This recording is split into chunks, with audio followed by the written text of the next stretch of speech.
Good evening, good evening. Ordinary People Sports is back. Welcoming Ordinary. you guys back to some more fire content, talking all things NFL.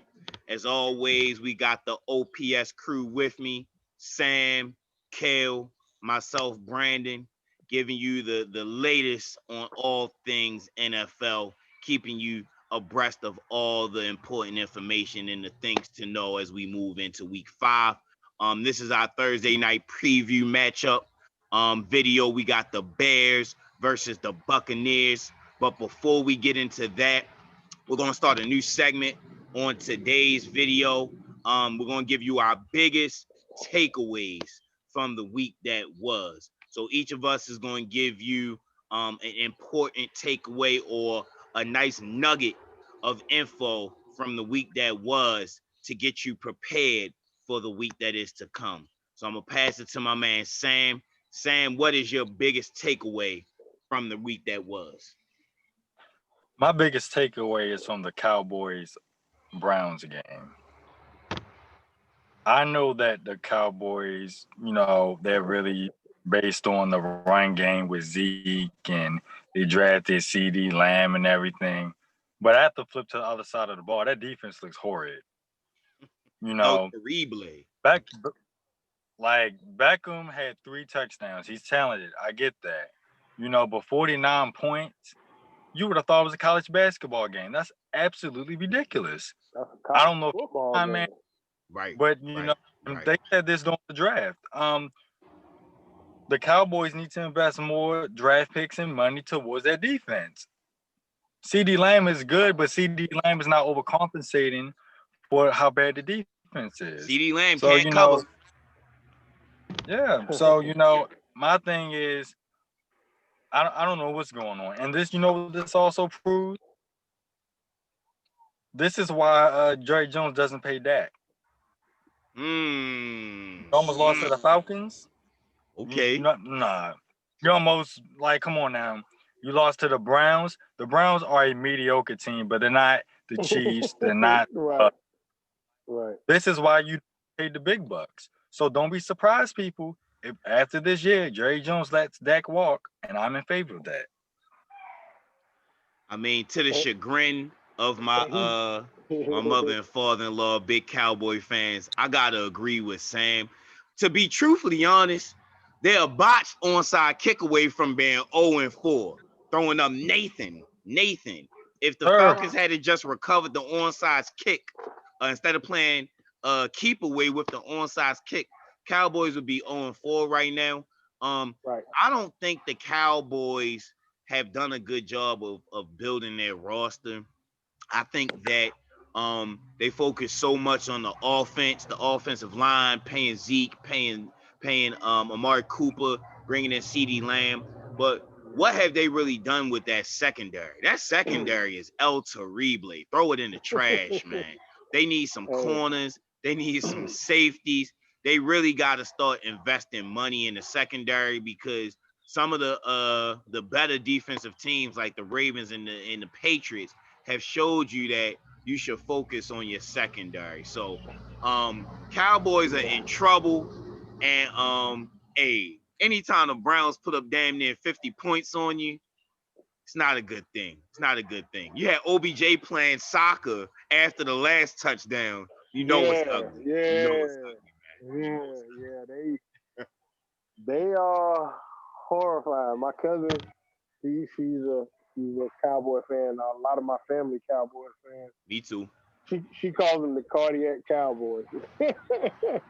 She was like, cause they just mess with her nerves so bad, man. And the way that they just let Odell take that reverse that looked like it was gonna be a busted play and skate to the end zone, play soccer with the football, and put the nail in the coffin on them, man. It's crazy. But like you say, they defense is trash.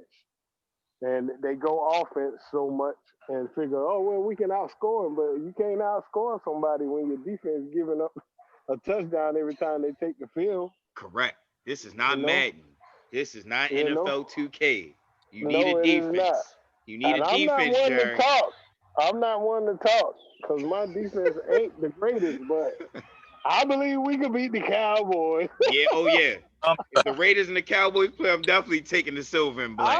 I Gang, believe gang. we, I I'm not believe picking we the will Cowboys. beat them. Yeah, Never.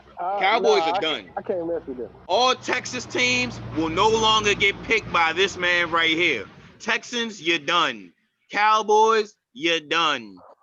They're Well, done to me. well, let me say, hold on. Well, you said Romeo Cornell's now the interim coach, right? Good point. Good point. I Good like point. him.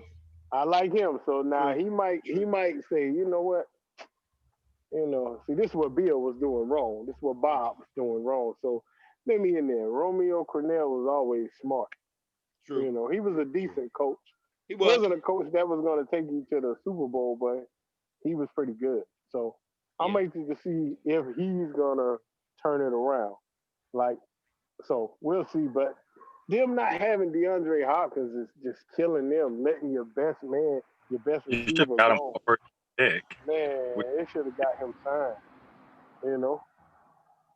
So I don't know. Plus, then their defense is okay, but JJ Watt can't stay healthy for nothing.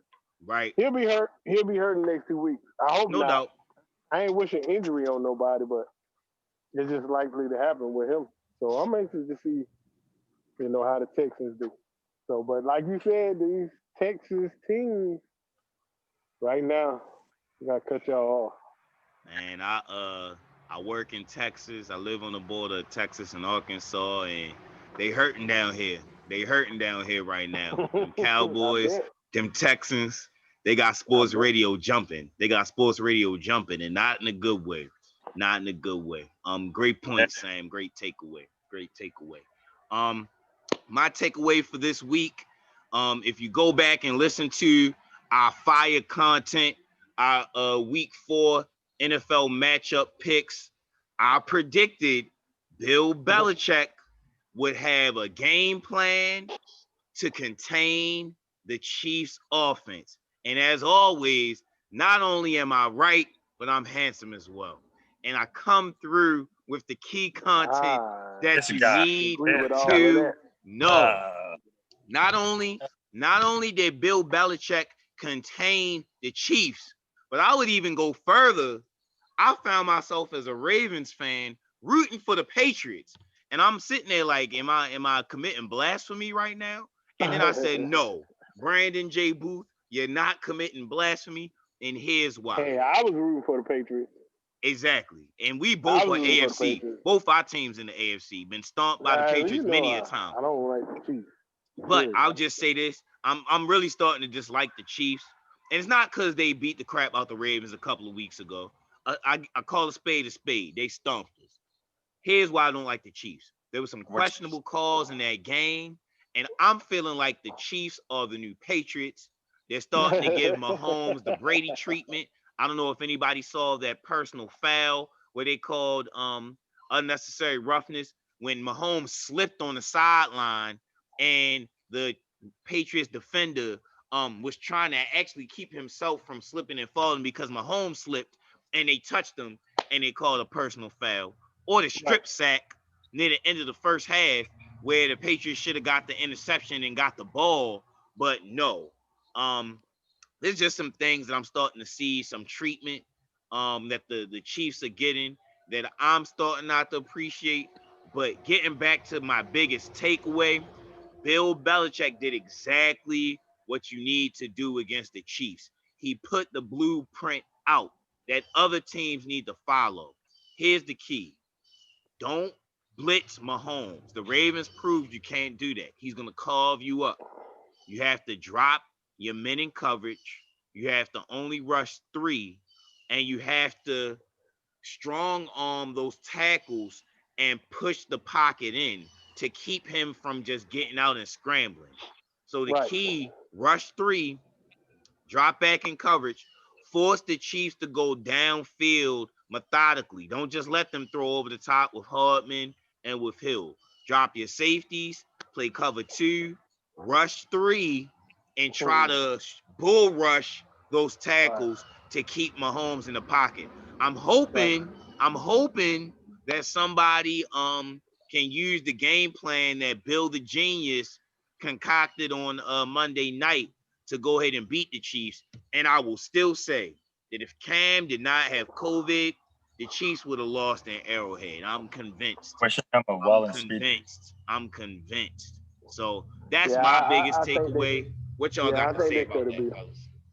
Yeah, I agree. I think, the way it started out, I was like, yeah, Mahomes was getting frustrated.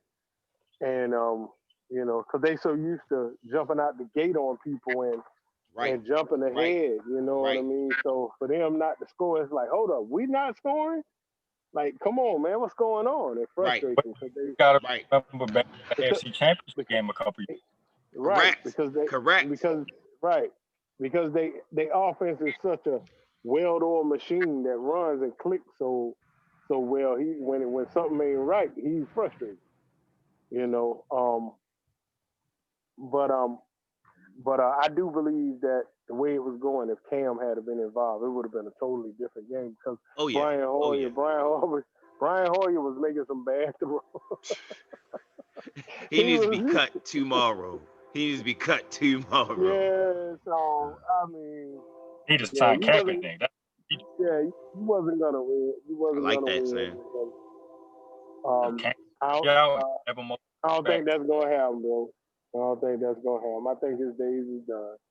Everybody always saying he's gonna get a shot. I think they just I think he's done too. Cap is done, man. It's a wrap. I agree. He might as well just go ahead and he put something in place though. Yeah, no doubt. You give him that. And I mean he doing well for himself financially. You know, he got a couple of deals and things, so I'm happy about that. He'll be okay. He just ain't gonna be able to play football. Yeah. I think that's done. I think football. I don't think everybody always bluffing him. So. Right.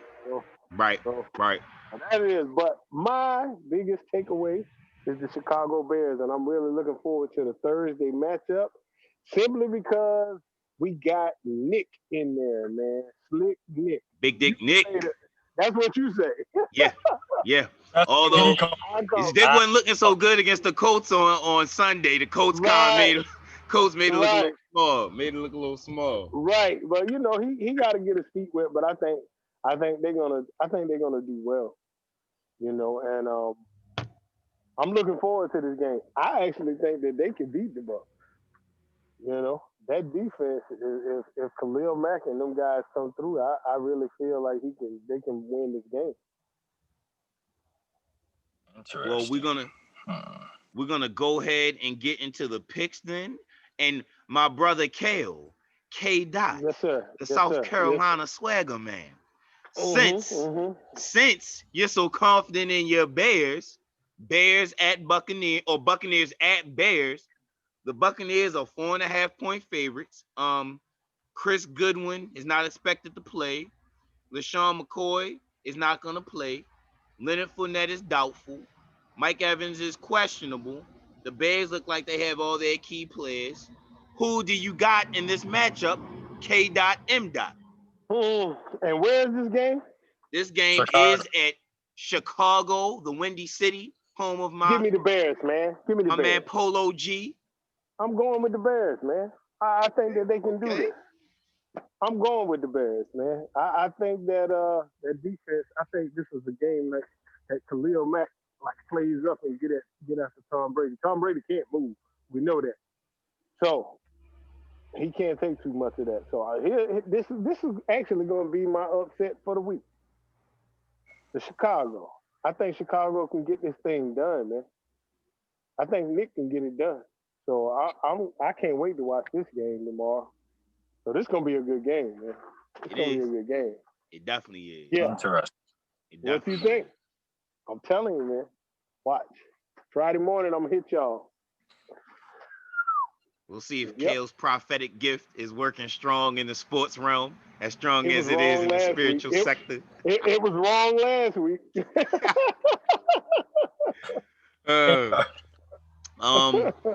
So Kale going with Big Dick Nick, Chicago Bears, Khalil Mack. I do think this is going to be a good game. I really do. I think the Bears have some ingredients like the pass rush, good secondary to cause the Buccaneers some trouble. But as everybody knows, I picked the Buccaneers as my NFC Super Bowl representative, and nothing has made me come off of that pick. I think Brady is getting more comfortable.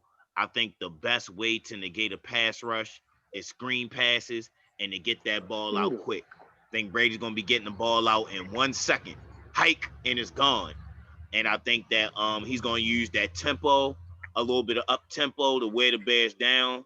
And I think in the fourth quarter, I just trust Tom Terrific to make 1 or 2 more plays than Nick in the fourth quarter. So I don't know if the Bucs are going to cover, but I'm picking them to win this game.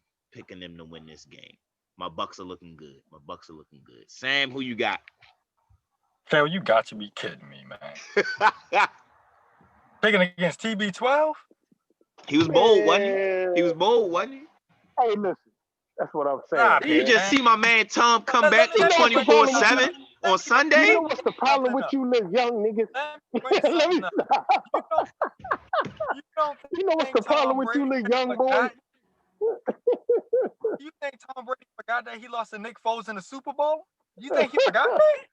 Stop it. No, I don't care about that, man. Brady has that Michael Jordan mentality. He doesn't forget Yeah, nothing. Brady had Belichick on the sideline too. Bucs gonna take it. Y'all watch. Brady had Belichick on the sideline too. Now I will Belichick say, ain't walking through that door. That's true. And besides, Doug Peterman did something in that Super Bowl that most teams wouldn't have done in that position. He went for it on 4th down. Most people would have kicked the ball away to the Patriots. Because if you remember, Tom Brady was already warming up. He was ready to get back on the field. If he would have got back on the field, they would have won the Super Bowl. But Doug Peterman put his foot on the gas and like, yo, we going for it. Converted and didn't give the Patriots a chance to get back in the game. You know what I'm saying? So that was Super Bowl back then, Sam. We're talking about now, brother. Brady ain't forget that. I don't care what he forgot. He's gonna avenge it. He's gonna avenge that loss. Y'all watch what I tell y'all. So you saying it's gonna be a blowout? Is that what you saying? I'm not gonna say it's a blowout. Let me take that back. No, the Bucs will win. Because the way you bumping off at the Browns, the way you bumping off like it's gonna be a blowout. And it seemed like Nick Foles just gonna go in there and Brady like it's nothing. No, I didn't say he's just gonna go in there. No, I'm saying I think that they can get Brady's gonna remember. You know, Brady has that chip on his shoulder. Who's gonna block number 52? Hey, Brady know all of that. Quick passing game negates the pass rush. And Brady has a quick release. So that's how also the. But he also had Julian Edelman at that time too. We all know Tom Brady. Tom Brady's too pretty to get hit. He ain't gonna let Khalil Mack just wear him down. He ain't having that. He got probably a couple of commercials waiting for him on Saturday. He ain't having that. He ain't having that. We'll see. We'll see. Sam, who did you pick? Rolling with the Bucs, man. I think Bears ain't gonna beat the Bucs. Running with the Bucs. Come on, man. Running. And 21 Savage say, running. I gotta go against the grain, man. I was about to say. So before we leave, we got some hot new stuff for you guys. Our IG is up and running. Ordinary People Sports. Look us up on IG. Sam and Kale, they can give you all the IG info on how that's looking. Subscribe to our YouTube channel, Ordinary People Sports. We got the Facebook page, the Facebook group. Like, subscribe, and share. Everybody we know, Baltimore, Texas, Arkansas, South Carolina, share. You know your boys are doing some great content, having fun with this, but at the same time, it's building. We want to be global. We want to be global. Ordinary people, man, come on, join us. Yes, sir. Ordinary people doing extraordinary things. Ordinary people, man. Getting off work, talking about sports. Yes, sir. So this video will be up later on tonight. So please go to our YouTube channel, check it out. For Kale, for Sam, for myself, we logging off. Have a great evening. Good night.